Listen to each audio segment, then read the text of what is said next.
여러분 또 반갑습니다. 두 번째 강의 시작하려고 합니다.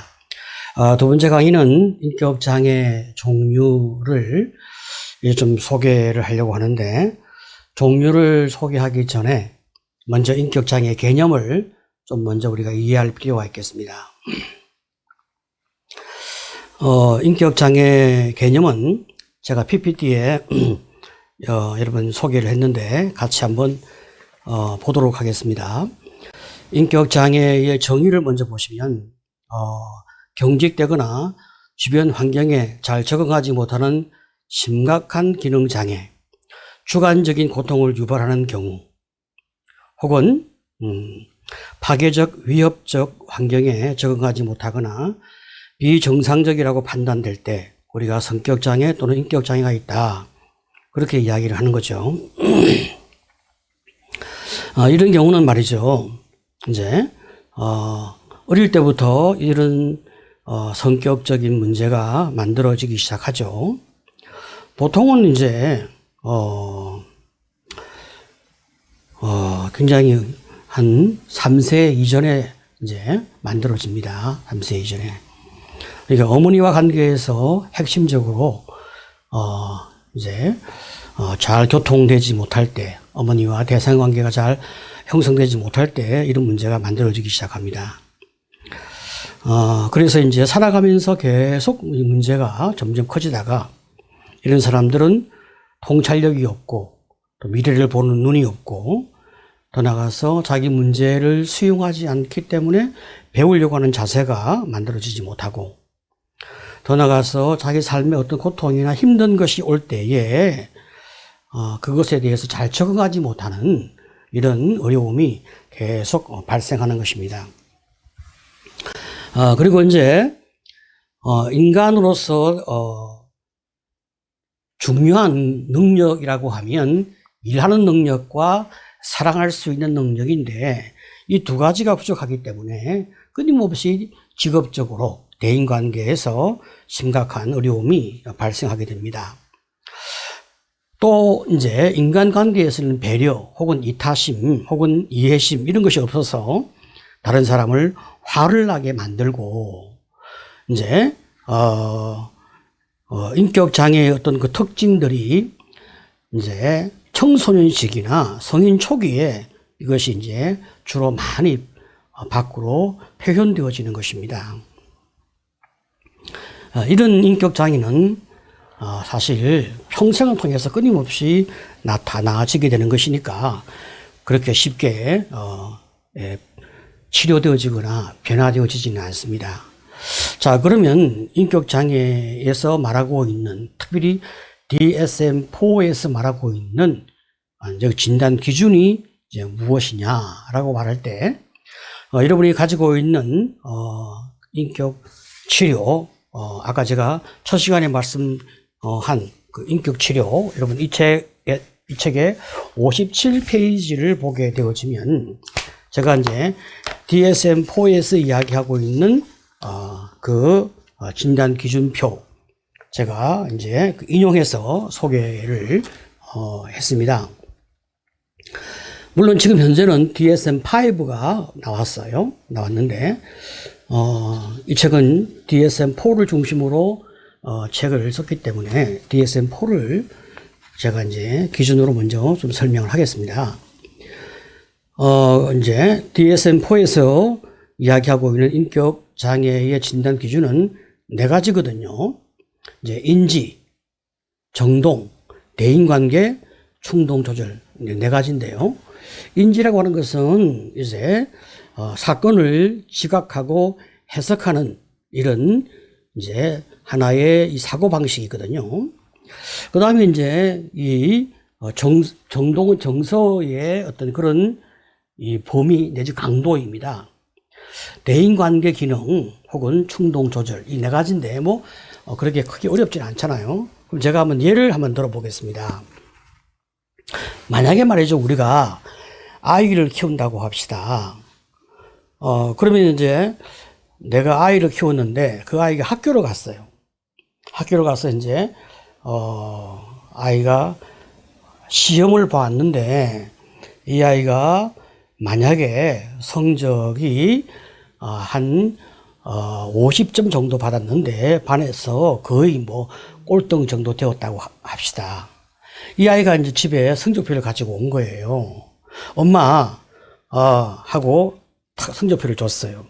그럼 내가 그거를 딱 봤는데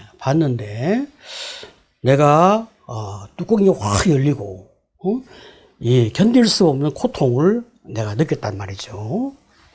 자, 그러면 이제 내가 어떤 상태인가 여러분 한번 생각을 해보자고요. 내가 뚜껑이 열리고 견딜 수 없는 고통을 느끼고 아이가 밉고 내 자신도 너무 수치스럽고 근데 마침 앞집에 같은 또래의 아이가 있는데 얘가 100점을 맞았어요. 반에서 1등이에요. 그 엄마는 막 자랑을 하네. 정말 그 인간 꼴 보기 싫고 다시는 그 인간 상정하고 싶지도 않고 너무 마음의 고통이 크니까 백화점에 가서 카드라도 박박 긁어서 내 기분을 좀 달래야 되겠다. 내가 만약 그런 상태라고 하면 자, 여러분 이 네 가지 인지, 정동, 대인관계, 충동, 조절 네 가지에서 우리가 몇 가지나 저촉이 되겠습니까? 지금 여기 이 인격장애의 DSM-4의 진단 기준은 두 가지 이상, 이 네 가지 영역에서 두 가지 이상 지속적으로 6개월 이상 증세를 나타내면 내가 인격장애다. 그렇게 진단하고 있습니다. 그럼 제가 다시 한번 구체적으로 설명을 해볼게요. 자, 인지장애는요, 네 문제와 내 문제를 구분하지 못하는 것이 인지장애입니다. 자, 내가 남의 문제 때문에, 내가 힘들어요. 그죠? 아이가 시험 성적을 낮게 받아왔습니다. 그거는 아이 문제지 내 문제가 아니잖아요. 네 문제와 내 문제를 구분하지 못하면 인지장애거든요. 어떤 분은 아니 아이 문제가 어떻게 내 문제가 아닐 수 있냐 이렇게 생각하는 분이 있습니다. 그렇지 않아요. 아이 문제는 내 문제가 아닙니다. 나와 아이는 별개의 인격입니다. 이걸 구분하지 못하게 되어지면 우리는 융합된 인격을 가지고 있다고 그렇게 이제 느껴지기 때문에 아이의 삶에 내가 막 개입을 하는 거예요. 그러면 그 아이의 인격을 침해하게 되어집니다. 그러면 그 아이가 병들게 되는 거예요. 내가 아이와 나를 별개의 인격으로 볼 수 있어야 아이가 어려우면 내가 도와줄 수가 있습니다. 그런데 아이와 내가 하나가 되어지면 내가 아이가 어려울 때 나도 같이 어려워지니까 내가 아이를 도와줄 수 없는 거예요. 여러분 훌륭한 위인들을 보십시오. 다 이제 아이들이 다 어릴 때 힘들고 어려웠는데 엄마가 혹은 아빠가 그걸 객관화해서 잘 도와줬기 때문에 그 아이들이 다 훌륭한 위인이 된 겁니다. 그런 차원에서 이제 아이 문제는 내 문제가 아니다. 구분할 수 있는 그런 분명한 이 사고방식의 능력이 있어야 인지 능력이 객관화된 거예요. 근데 그렇지 못하면 내가 인지장애를 갖고 있는 거예요. 자, 그러니까요. 이 이제 정동장애, 정서장애는 말이죠. 남의 문제 때문에 내가 이제 영향을 받아가지고 견딜 수 없는 고통을 느낀다. 내 정서가 안정이 안 된다. 잠을 잘 수가 없다. 분노, 우울, 내가 그걸 느낀다. 그러면 이제 그것이 내가 정동장애라 이 말이죠. 아이 문제와 내 문제가 구분이 안 되고 아이 문제 때문에 내가 잠을 잘 수 없고 분노가 일어나고 우울증이 생기고 이게 다 이제 인지장애 문제가 있고 정동장애, 정서장애 문제가 따라오는 거잖아요. 두 가지 문제가 있죠. 세 번째, 대인관계, 그죠? 앞집에 걔는 100점 맞았네. 그 엄마는 막 자랑을 하네. 인간이 꼴 보기 싫네. 다시는 관계하고 싶지 않아. 은둔 생활을 하기 시작했어. 자, 그러면 나는 대인관계 장애가 또 일어나지 않습니까? 자, 이거 세 번째 또 문제가 생기지 않습니까? 그래서 내가 너무 우울하고 너무 힘들고 기분이 나빠서 밖에 나가서 백화점을 가서 카드를 박박 쓰거나 뭐 다른 무엇으로 내가 이렇게 기분을 풀어야 되겠다. 계속 그런 일이 반복적으로 일어난다. 그러면 이제 충동 조절 장애가 이제 내 안에 또 일어나지 않겠어요. 자, 그러면 우리가 이 네 가지에서 두 가지 이상 지속적으로 내가 그 정체를 드러내면 인격 장애라고 DSM-4에서 진단하고 있는데, 우리가 인격 장애 가능성이 있겠습니까? 없겠습니까? 많은 부분이 여기에 저촉이 되는 거예요. 그렇기 때문에 정세가 어느 정도 심각하냐, 좀 덜 심각하냐, 그 정도 차이는 있을지언정 많은 사람들이, 특별히 대한민국의 많은 어머니들이 혹은 아버지들이 아마 아버지보다 엄마가 더 심각하겠죠, 그죠? 여기에 저촉이 되어진다, 이런 말입니다. 그래서 우리가 이제 인격장애 공부를 잘 해야 되고, 그 유형에 대해서 우리가 잘 이해하고 있어야 우리가 잘 도움을 이제 받을 수도 있고 남에게 줄 수도 있는 거죠. 자, 그렇다면 인격장애 원인은 도대체 무엇인가? 여러분 이제 PPT를 또 보시게 되어지면 원인은 크게 세 가지입니다. 첫 번째는 이제 생물학적 요인, 유전적, 체질적 요인이 있고요. 두 번째는 환경적 요인이 있습니다. 사회, 문화적 요인이 있죠. 세 번째는 발달학적 요인이 있어요. 이 세 가지 요인이 이제 제일 큰 요인인데, 이 생물학적 요인, 첫 번째에 가서 이 생물학적 요인을 좀 더 세부적으로 보게 되어지면 유전적으로 혹은 체질적 요인이 있다고 이야기를 하잖아요. 사실 이제 여러분 조금 이제 제가 다음 강좌에서 이제 인격 장애 종류를 자세히 더 세부적으로 설명을 할 텐데요. 이 생물학적 요인에서 볼 때 우리는 우리 부모가 가지고 있는 그 기질을 우리가 물려받는 거예요. 어쩌겠습니까? 우리 부모가 가지고 있는 그런 약함도 강함도 우리가 이제 체질적으로, 기질적으로 물려받는 거예요. 자, 이런 맥락에서 우리 생물학적 요인이 또 있어요. 자, 그 다음에 이제 또 환경적 요인이 또 있잖아요. 환경적 요인. 자, 그런데, 우리 부모님이 또 우리를 이제 양육을 하잖아요. 양육하는데 어린 아이에게 제일 중요한 환경적 요인이라고 하면 부모라 이 말이죠, 부모. 그 부모가 이제 환경을 이제 통해서 아이를 키우는데 제일 중요한 환경은 부모거든요. 부모가 얼마나 사랑으로 아이를 잘 양육하는가. 이게 이제 또 제일 중요하는데, 참 여기에서 이제, 부모가 사랑으로 아이를 키울 때, 그 부모가 사랑으로 아이를 키운다고 할 때, 사실은 이제, 아이에게 제일 강한 영향을 주는 것은 엄마거든요. 그럼 엄마가 아이를 사랑으로 잘 키우기 위해서는 배경에 아빠의 이 엄마를 향한 절대적인 사랑이 있어야 엄마가 사랑으로 충족되지 않겠습니까? 그래야 이제 또 아이를 향해서 충분한 사랑을 표현할 텐데, 이 한국적 맥락에서 보게 되어지면 부부 사이가 그렇게 썩 좋지를 않습니다. 그러면 많은 부부가 갈등이 많이 있잖아요. 갈등이 많이 있으면 이 아내가 받은 스트레스가 너무 크지 않겠어요? 그러면 스트레스가 크게 되어지면 자기는 아이를 잘 양육하고 싶은 마음은 너무 크지만은 본의 아니게 자기도 모르게 아이에게 환경적으로 고통을 주게 되는 거예요. 또 이제 어머니 자신도 아직도 인격적으로 더 충분히 성숙하지 못한 나이에 아이를 낳아서 이제 양육하다 보니까 보통 이제 30대 초반, 그죠?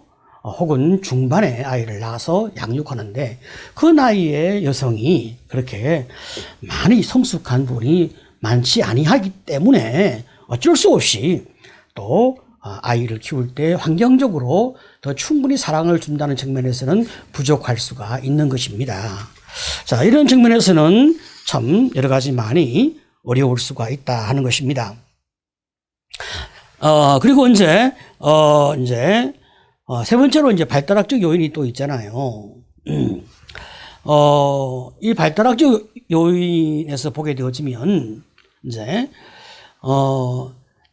이 어머니가 이제 아이를 잘 키우고 싶은 마음은 너무나 이제 크다 할지라도 이 어머니, 이 초기 양육자인 어머니가 만약에 이제 심리적으로 아플 수도 있지만 신체적으로도 아플 수도 있고 또 더 나가서 이제 환경적으로 이분이 너무 바빠가지고 직업을 갖고 있기 때문에 충분하게 아이와 신체적인 접촉을 하지 못할 수도 있잖아요. 부부가 맞벌이를 한다거나 뭐 여러 가지 이럴 수가 있잖아요. 자, 그럴 때에 발달학적으로 이제 충분하게 아이를 이렇게 잘 키우는 이런 부분에서 도움을 많이 주지 못할 수가 있는 거죠. 자, 이런 맥락에서 그 아이에게 모성 결핍을 줄 수가 있다는 겁니다. 자, 이런 많은 요인들이 아이로 하여금 스스로 충분하게 엄마로부터 사랑을 받고 보호받고 만족스러운 상태에서 이제 엄마로부터 사랑을 받고 사랑받기 때문에 또 이제 엄마가 좋고 그래서 이제 또 나도 좋고 또 더 나가서 그래서 또 하나님이 참 좋고 세상이 참 좋고 이런 넉넉한 어떤 그런 마음을 가지고 아이가 성장하지 못하는 이런 결핍 때문에 인격장애의 중요한 요인이 초기 요인이 만들어진다. 이렇게 많은 학자들은 이야기를 하고 있습니다. 특별히 이제 프로이드가 이야기하고 있는 이제 그런 이야기를 우리가 보게 되어지면 이 프로이드는 인간의 모든 문제를 초기로 이제 압축해서 이제 6세 이전에 모든 문제가 다 결정되어진다. 그렇게 보고 있잖아요. 자, 그런 측면에서 이제 구강기, 항문기, 남근기 이렇게 보면서 거기에서 모든 인간의 이제 문제가 만들어진다. 그렇게 이제 보는데, 자, 그러면 구강기에서 이제 너무 이제 엄마와 관계에서 수동적이거나 너무 의존적이거나 혹은 이제 엄마가 너무 이제 잘 아이를 충분하게 잘 케어하지 못하거나 이럴 때 이제 그 아이의 인격적인 문제가 만들어진다는 그런 맥락. 학문기에서 아이의 배변 훈련을 너무 엄격하게 너무 강압적으로 한 경우에 이제 완고함 내지 혹은 강박성 뭐 이런 것들이 또 만들어지기도 하고 혹은 인색함이나 세심함 이런 것들이 또 만들어진다. 이렇게 또 말하기도 하잖아요.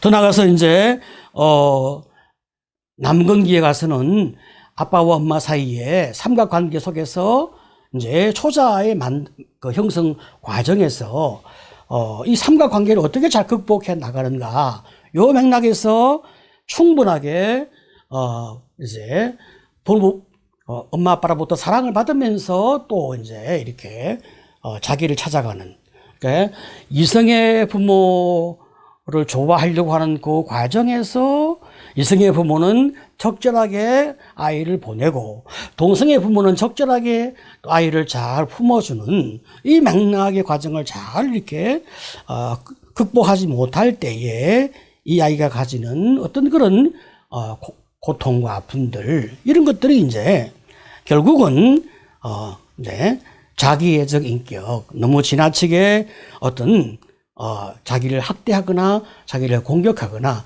죄책감을 형성하거나 이렇게 하면서 어떤 웨디퍼스 컴플렉스나 일렉트라 컴플렉스의 어떤 문제를 가지는 이런 맥락의 모습이 있다. 이렇게 이제 이야기를 하고 있습니다. 사실 지금 여기 인격장애의 여러 많은 요인들은 여러분들 책에 쭉 이제 제가 자세하게 소개해 놨기 때문에 여러분들이 책을 낱낱이 이제 보시게 되어지면 더 잘 이해할 수가 있게 되어집니다. 어떻든 간에 중요한 것은 초기에 형성되어지는 것들은 평생을 통해서 점진적으로 이제 치료의 과정을 만들어 가는 것인데, 이것은 쉽게 그렇게 해결되어지는 문제가 아니라는 거예요. 이것은 세월의 흐름에 의해서 점점 더 강화되어지고 점점 더 문제가 더 깊어지지, 사람이 적절하게 도움을 받지 못하게 되어지면 이 문제는 더 좁아지는 그런 요소는 아닌 것입니다. 사람이 이런 모든 초기 과정에서 내가 벗어나서 더 좋은 인격이 되기 위해서는 나 자신을 탐색하고, 그리고 나 자신의 부족한 점을 찾아내서 그것을 적절하게 잘 노출함으로 말미암아 전문가의 도움을 통하여 나 자신을 이렇게 만지고, 그리고 나를 노출하는 과정에서 또 위로받고, 또 그것이 괜찮다고 또 이렇게 잘 만짐을 받는 이런 점진적 과정을 통하여 내가 새로운 대상과의 새로운 경험, 또 여러분이 신앙인이라면 있는 그대로 나를 수용하는 하나님, 또 있는 그대로 나를 수용하는 상담자, 이런 맥락에서 우리가 점점 이제 삶의 자유를 경험해 가야 된다, 이 말입니다. 지금 여러분이 상담을 공부하면서 이런 자기의 초기 문제를 극복하지 못하고 여러분이 상담 기술만 배워서는 결코 깊은 차원에서 내담자 문제를 치료할 수 없습니다. 그렇기 때문에 걱정하지 말고 두려워하지 말고 자기를 이렇게 쳐다보는, 자기의 과거와 직면하는 이런 노력을 할 필요가 있습니다. 사실 여러분 6세 이전을 본다, 혹은 3세 이전을 본다, 근데 굉장히 어려운 문제 아니겠습니까? 어떻게 그게 기억이 나겠습니까? 또 더 나가서 내가 나를 보려고 하는데 얼마나 많은 저항이 있겠습니까? 하지만 끊임없는 자기 탐색을 통하여 깊은 자기 내면을 볼 때 자기 화해가 일어나고, 그리고 진정한 깊은 에너지를 얻는 그런 큰 축복이 있으니까 걱정하지 말고, 여러분 이왕 시작한 공부를 통해서 큰 도움을 받는 아름다운 시간이 됐으면 참 좋겠습니다. 이 강은 여기서 마치고 다음 제 3강 때 또 뵙도록 하겠습니다. 수고하셨습니다. 감사합니다.